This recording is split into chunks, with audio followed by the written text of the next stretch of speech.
आप सब लोगों को मिलकर के बड़ा आनंद आया और मुझे इसकी कल्पना भी नहीं थी कि इतने सहयोगी हैदराबाद में हो गए।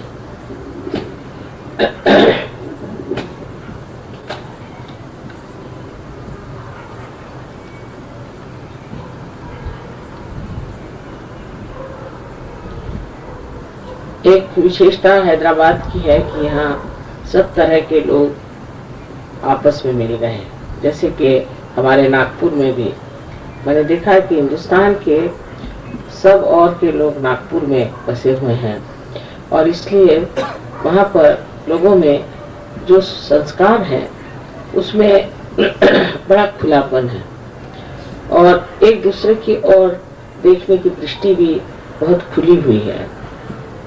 अब हम लोगों को जब सहयोग की ओर नए तरीके से मुड़ना है तो बहुत सी बातें ऐसी जान लेनी चाहिए कि सहयोग ये सत्य स्वरूप है और हम लोग सत्यनिष्ठ हैं। जो कुछ असत्य है उसे हमें छोड़ना है।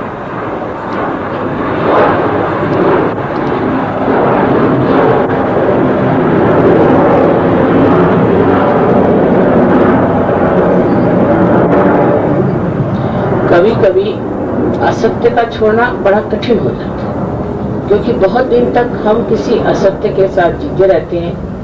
फिर कठिन हो जाता है कि उस असत्य को हम कैसे छोड़ें। लेकिन जब असत्य हमसे चिपका रहेगा तो हमें शुद्धता नहीं आ सकती क्योंकि असत्यता एक भ्रामकता है और उस भ्रम से निकलने के लिए हमें एक निश्चय कर लेना चाहिए कि जो भी सत्य होगा उसे हम स्वीकार करेंगे और जो असत्य होगा उसे हम छोड़ेंगे। इसके निश्चय से ही आपको आश्चर्य होगा कि कुंडलिनी स्वयं आपके अंदर जो कि जागृत हो गई है इस कार्य को करेगी और आपके सामने वो स्थिति ला खड़ी करेगी कि आप जान जाएंगे कि सत्य क्या है और असत्य क्या है। यही नहीं पर आपके अंदर वो शक्ति आ जाएगी कि जिससे आप सिर्फ सत्य को ही प्राप्त करना चाहेंगे और जितना भी असत्य आपको दिखाई देता है उसे छोड़ दें। अब बहुत सी बातें जो सहयोग में बताई जाती हैं वो बहुत सोच समझ करके और आप लोगों के संस्कारों का विचार करके कि जिससे आप किसी तरह से दुखी न हो समझाई जा सकती है। लेकिन उस समझाए जाने में भी हो सकता है कि आप सोचे कि ये बात ठीक नहीं है, वो बात ठीक नहीं है। बहुत से शास्त्रों में जो बातें लिखी गई हैं वो अधिकतर सत्य है पर कहीं कहीं ऐसा देखा जाता है कि बीच बीच में बहुत सी गलत धारणाएं भी भरती हैं और इन गलत धारणाओं की वजह से हम उसी को सत्य मान के चल रहे हैं। जैसे कि ज्ञानेश्वरी में ऐसा लिखा गया है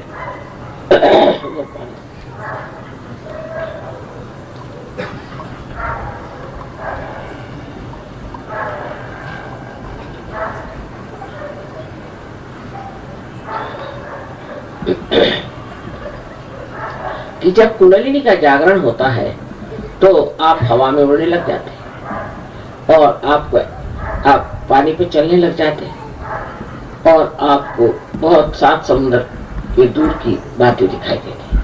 अभी अशक्य है क्योंकि ज्ञानेश्वर जी एक संत थे, महान संत थे। हम लोगों को उस पर सोचना चाहिए कि संत लोग जनहिताय जन सुखाय संसार में वो इस तरह की बातें मनुष्य को सिखाकर कौन सा सुख देने वाले, उससे कौन सा आराम होने वाला है कि आप हवा में उड़ने लग जाएं तो क्या विशेष हो जाए, या अगर आप पानी पे चलने लग जाएं तो क्या विशेष हो जाए।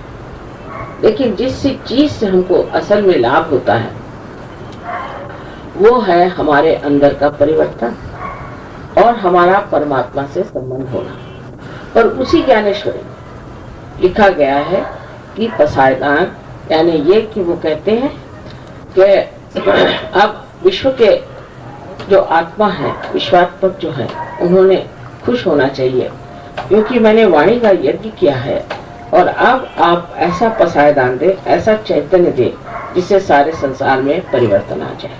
और सारी बात परिवर्तन की लंबी चौड़ी। तो ये समझ लेना चाहिए कि जो पहली बात थी वो किसी ने उसमें भर दी, क्योंकि ऐसी बात ज्ञानेश्वर जी कभी लिख ही नहीं सकते कि आप हवा में उड़ेंगे या आप पानी पे चलेंगे। इससे क्या लोगों का फायदा होने वाला है? वैसे ही हम लोग हवा में उड़ रहे हैं, वैसे ही हम लोग जहाजों में चल रहे हैं, और वैसे ही दूरदर्शन से हम देखते हैं दूर। इसमें कुंडलिनी की क्या जरूरत है? सो कुंडलिनी से जो कार्य होना है उसको समझना चाहिए। और जिस तरह से भी हर एक ग्रंथ को हम पढ़ते हैं तो इसमें यह सोचना चाहिए कि इसका विचार जो है वो सत्य को पकड़ के है या नहीं। इसी प्रकार हमें गीता में भी हर धर्मशास्त्रों में गलत चीजें मिलती है। जैसे कि गीता में लिखा हुआ है कि आपका जन्म जिस जाति में होता है वही आप जाति हो जाती है, कभी हो ही नहीं सकता। क्योंकि जिसने गीता लिखी वो कौन थे? व्यास। और व्यास किसके लड़के थे आप जानते हैं कि एक ढीवरनी के, एक मच्छीहारनी के लड़के थे जिनकी शादी भी नहीं। ऐसे के जो बेटे थे वो थे व्यास। वो ऐसा कैसे लिखेंगे कि आपकी जो जन्म से जाति होगी वही जाति हो जाएगी। लेकिन कहा गया है कि या देवी सर्वभूतेषु जाति रूपेण संस्थिता, माने सबके अंदर बसी हुई उसकी जाति है। जाति है, जाति का मतलब होता है जो हमारे अंदर जन्मजात, हमारे अंदर जो एक तरह का रुझान है, एप्टीट्यूड है। हमारे रुझान कहाँ है, हम किस और रुझे हुए हैं। बहुत से लोग हैं जो कि पैसे को खोजते रहते हैं, बहुत से लोग हैं जो कि बड़ी सत्ता को खोजते रहते हैं, लेकिन ऐसे भी बहुत से लोग हैं जो कि परमात्मा को खोजते हैं। जिसकी जो जाति माने जिसका जो रुझान है, जिसकी जो एप्टीट्यूड है वो उसके अंदर एक बसी हुई एप्टीट्यूड है। इसका मतलब यह है कि सहयोग में वही लोग आएंगे जो परमात्मा को खोजते हैं, जो ब्रह्म को सोचते हैं, और जो इस ओर ध्यान देते हैं कि हमें परम को प्राप्त करना है और दुनियाई चीजों में क्या रखा। पहले ऐसे लोग आएंगे, प्रथम में ऐसे ही लोग आएंगे जो कि वास्तविक में सोचते हैं कि किसी तरह से परमात्मा को प्राप्त कर लें, या इस परमात्मा चीज को जान लें, या इस आत्मा में हम लोग समा जाएं। इस तरह के जो लोग सोचते हैं, किसी भी वजह से, किसी भी पुस्तक के पढ़ने से, या किसी संत साधुओं के साथ रहने से, किसी गुरुजनों के साथ रहने से, जो लोग इस तरह का सोचते हैं पहले सहयोग में आते हैं। इसलिए आप देखिएगा कि सहयोग की प्रगति धीरे होती है, और सब चीजों की प्लास्टिक प्रगति है। हजारों आदमी आप पालेंगे कि जो किसी गुरु के पीछे में दौड़ेंगे, लेकिन फिर वो छोड़ देते हैं, उनको कोई लाभ नहीं होता, उनको पैसा ऐसा देते हैं और किसी तरह से ठीक हो जाते हैं। लेकिन हमको ये सोचना चाहिए कि जो सच्चाई होती है और जो जीवंत चीज होती है वो धीरे धीरे बनाते हैं, एकदम ज्यादा नहीं बना सकते। आपको अगर एक वृक्ष में फूल लाने हैं तो पहले 1-2 फूल आते हैं, फिर 4-5 फूल आते हैं, फिर धीरे धीरे उसमें अनेक फूल आ जाते हैं। तो मनुष्य को ये जब सहयोग की ओर रुझान हो जाती है और वो सहयोग में आ जाता है तो उसको कभी कभी बड़ा दुख होता है, और उसे लगता है कि आखिर इतने धीरे धीरे सहयोग क्यों बढ़ते हैं, सहयोग की प्रगति इतनी धीरे धीरे क्यों। लेकिन उसकी वजह अब आप समझ गए कि ये जीवंत चीज है, और इस पे किसी पे जबरदस्ती हम नहीं कर सकते।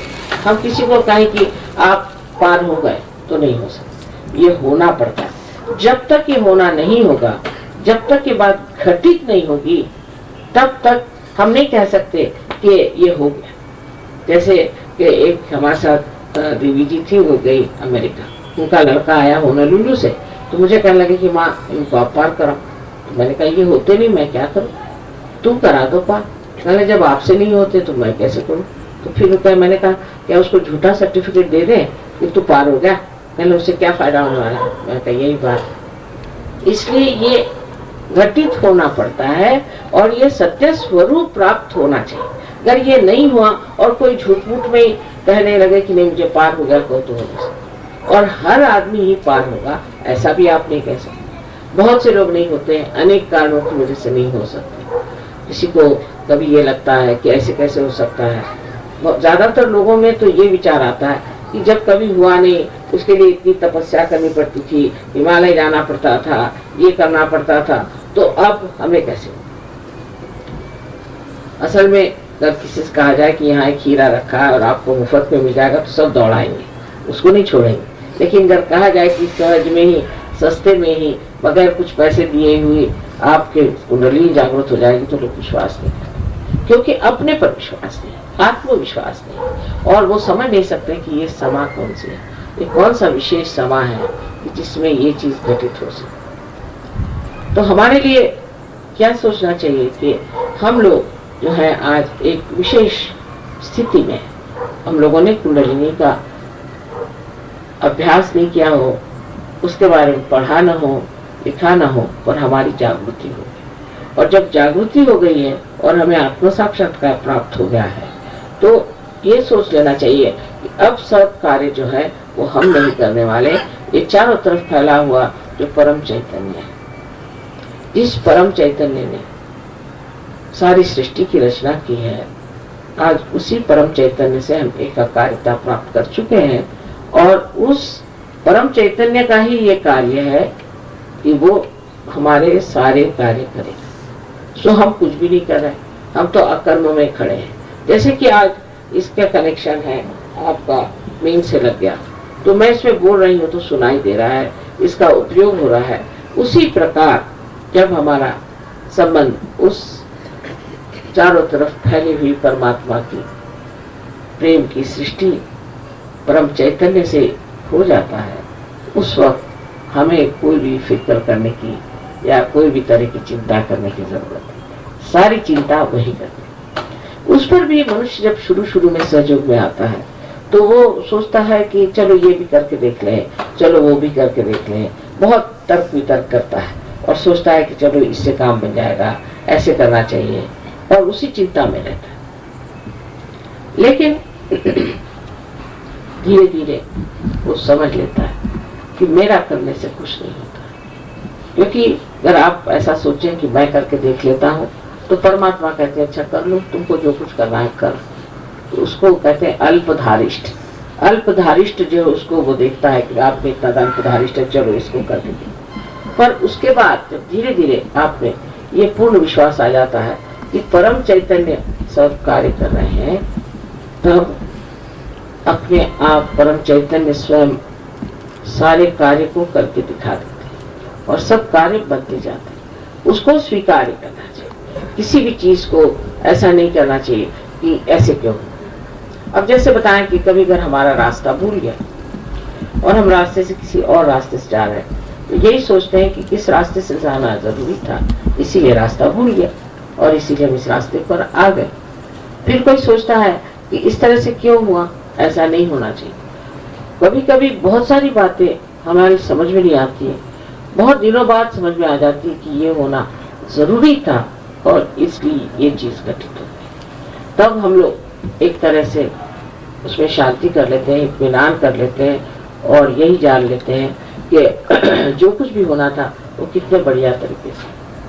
तो कोई चीज हमारे मन के विरोध में हो जाए तो ये नहीं सोचना चाहिए कि परमात्मा ने हमारी मदद नहीं की। परमात्मा ने तो मदद की है कि आपके जो मन की जो इच्छा थी वो ठीक नहीं थी, इसलिए जो सही बात होनी चाहिए वो परमात्मा ने आपके लिए कर, क्योंकि परमात्मा से ज्यादा तो हम सोच नहीं सकते। इस परम चैतन्य के कार्य से हम ज्यादा कार्य तो कर नहीं सकते, इसलिए उसने जो कार्य किए हैं और उसने जो व्यवस्था की हुई है और वो जो हमारे लिए कर रहे हैं और जो कुछ हो रहा है वो सब चीज अत्यंत सुंदर और किसी भी परिश्रम के बगैर सहज में ही घटित हो जाए। बड़ी मुझे आनंद की बात है कि हैदराबाद में आप लोग इतने सहयोगी हो गए। अब सहयोग में इसके दो अंग है। मेरा ऐसा कहना है कि इन दोनों अंगों को संभालना चाहिए। एक तो अंग ऐसा है कि जिसमें ध्यान धारणा आदि करनी चाहिए, घर में अपने व्यक्तिगत रूप से भी हमें ध्यान धारणा जरूर करना चाहिए और हमारे अंदर के दोषों को निकाल देना।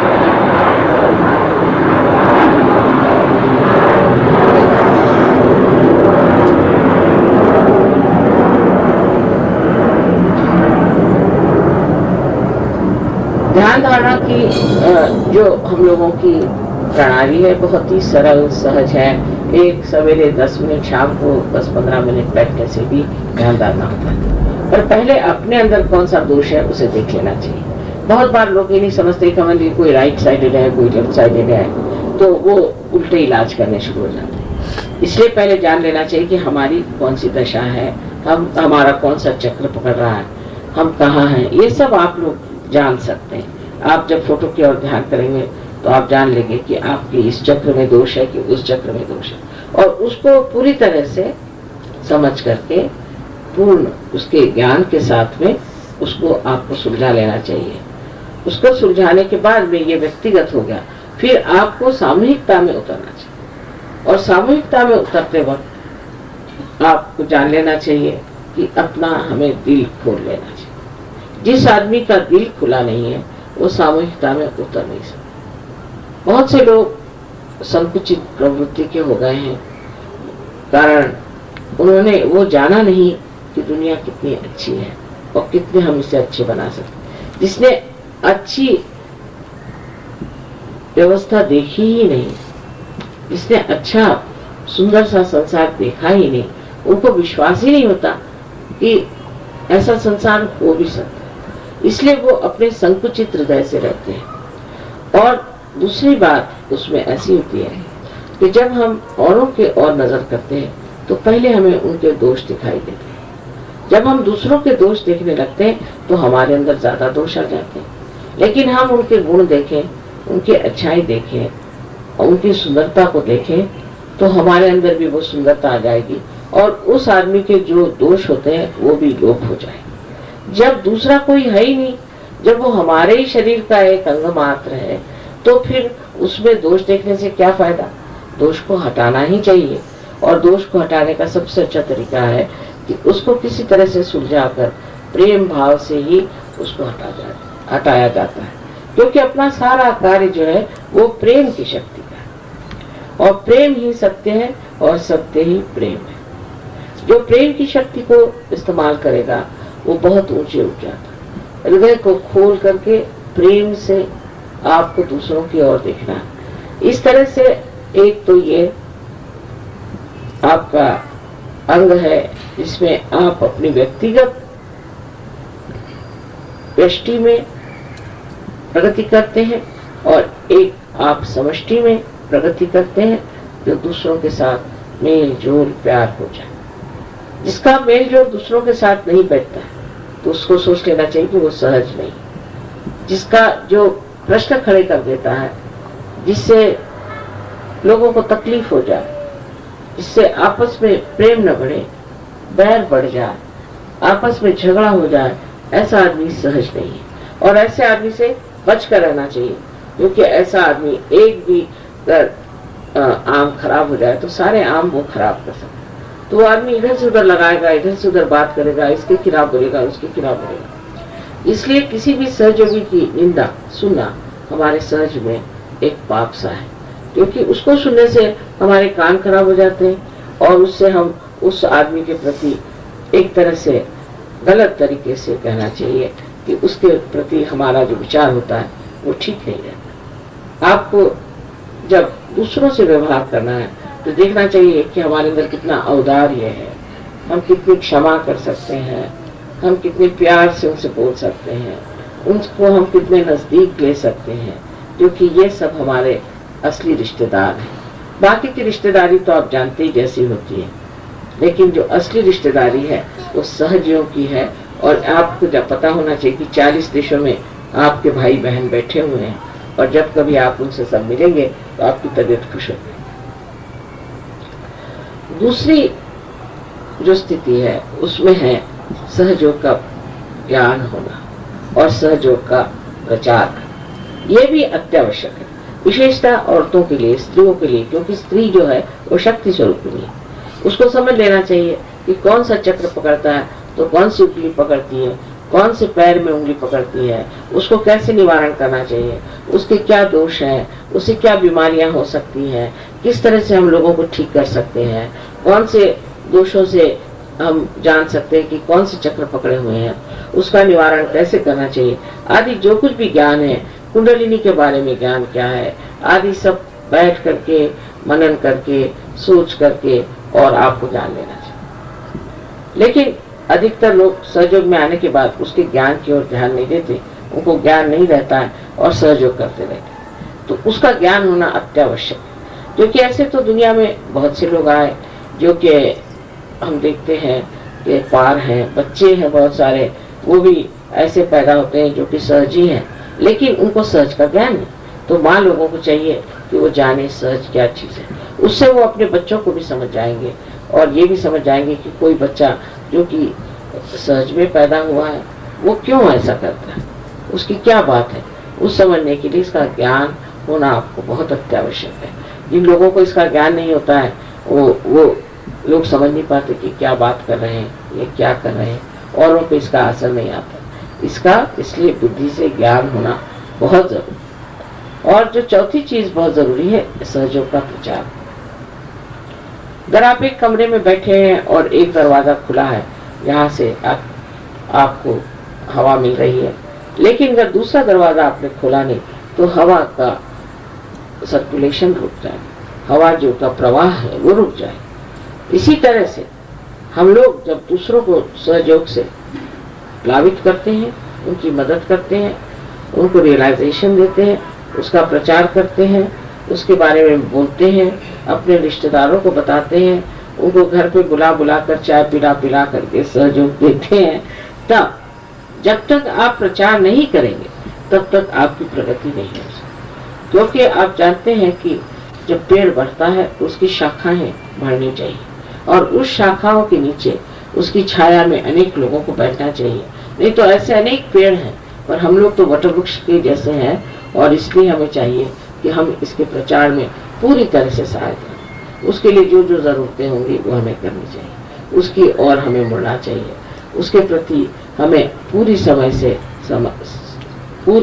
से समर्पित होना चाहिए। और अपना पूरा समय हम सहयोग के लिए क्या कर सकते हैं, हम सहयोग में कौन सा प्रदान कर सकते हैं। इसमें आप जानते हैं कि पैसा ऐसा नहीं लिया जाता, और अब जैसे आपको कोई कार्यक्रम करना है तो मैंने सुना कि एक ही नागोराव साहब सारा पैसा दे रहे हैं, ये बात अच्छी नहीं। अभी से आप थोड़े थोड़े पैसे इकट्ठे कर लें, और जब हम आए तो ऐसा होना चाहिए कि सबको उसमें तन मन धन से हर तरह से मदद करनी चाहिए, और उसमें आपको बड़ा मजा आएगा। ऐसे हम लोग और तो खर्चे करते रहते ही हैं, ये खरीद वो खरीद, एक चीज नहीं खरीदी और सोचा कि सहयोग के लिए रखते। बहुत से लोग सहयोग में ऐसे भी हैं कि पूरे समय सहयोग का विचार, क्योंकि ये सोचते हैं कि इससे सारे समाज का, सारे सृष्टि का ही परिवर्तन हो जाएगा और सारे संसार में आनंद का राज्य आ जाएगा और हम लोग सारे सुख से रहने लगेंगे, और जो कुछ वर्णित किया गया है स्वर्ग वो इस संसार में उतर आएगा। इतने दिव्य और महान कार्य के लिए सब लोग सोचते हैं कि हम इसमें पूरी तरह सम्मिलित हो जाएं, लेकिन ऐसे लोग जो सहयोग में हैं वो बड़े ऊंचे पद पर हैं और वो बड़ी ऊंची स्थिति में रहते हैं और इसी में आनंदित रहते हैं कि हम सहयोग में बैठे। उनका बिजनेस चलता है, उनको पैसे मिलते हैं, उनके सारे प्रश्न छूट जाते हैं, कि जो प्रॉब्लम्स है वो हल हो जाते हैं, और उनको समझ में नहीं आता कि कोई प्रॉब्लम ही नहीं रहा, ये प्रॉब्लम भी छूट गया, वो प्रॉब्लम भी छूट गया, सब ठीक ठाक। सो इस प्रकार का जो हमारे अंदर जागरण हो जाए और हम सत्य की सृष्टि में उतर जाए, तो अपने आप हम देखते हैं कि कितनी रूढ़ियां और कितने गलत संस्कार हमारे अंदर इतने दिनों से आए और वो हमारे अंदर घर करके बैठे हैं, और उससे हमारी प्रगति नहीं हो सकती। तो चाहे कुछ भी हम सोचते रहे होंगे पिछले में, कुछ भी हमारे माँ बाप ने बताया हो, कुछ भी हमारे समाज ने हमें समझाया हो, हमारे ऊपर एक बड़ा भारी उत्तरदायित्व है, जिम्मेदारी है, रिस्पॉन्सिबिलिटी है कि हम ऐसा समाज बनाए कि वो शुद्ध निर्मल हो, और उस शुद्ध निर्मल में हमारी धारणा रहे और उस धर्म में हम स्थित रहे। आप सबको मेरा अनंत आशीर्वाद।